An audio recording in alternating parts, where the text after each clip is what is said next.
Hey bitches, and here is how you create a 20-ounce tumbler wrap in Design Space and Inkspace. You upload your wrap that you want to use.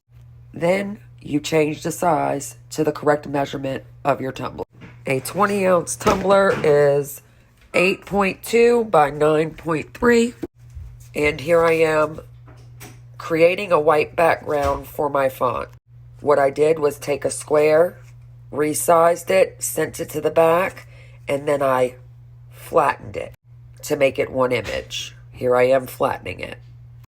Then I go get my text. You can put whatever you want. I'm using my name. I move it over, resize it, get it how I want it, change the size, change the color, get it situated. Once I get it to where I want it, I will then select all three images. I'm going a little fast, sorry guys.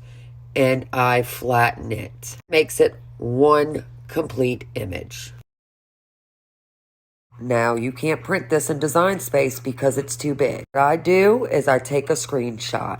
Once I take the screenshot, I double tap it, I open it up, I go to markup, and this is on a Mac, and I crop the image. And I think it's called the snipping tool for Windows. Once you crop your image, there it is. I then save it and I open my Safari. And I type in the search bar, screenshot to PNG. And that pulls up this, convert image to PNG.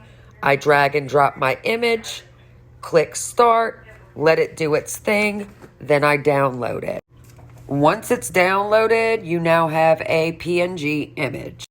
So there it is, it's downloaded, it's complete. I click out of that and then I open Inkspace. Once Inkspace is open, I go to File and then Document Properties because I want to set up my document. Change it from millimeters to inches, landscape, into US letter. See, that right there, that square, is the size of my paper that I'm printing on. I then drag and drop the image and I rotate it 90 degrees and center it. Once it's centered, I go to File and Export PNG image, and I click Export As. I change the name. Make sure you click Desktop, and then it'll save your image to desktop.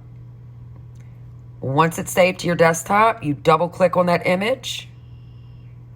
There it is. You go to File, you go to Print. Your image will print out same measurements that you had it in Cricut Design Space. To resize, because when you screenshot that image and you cropped it to the original size that you wanted it. I hope that helps.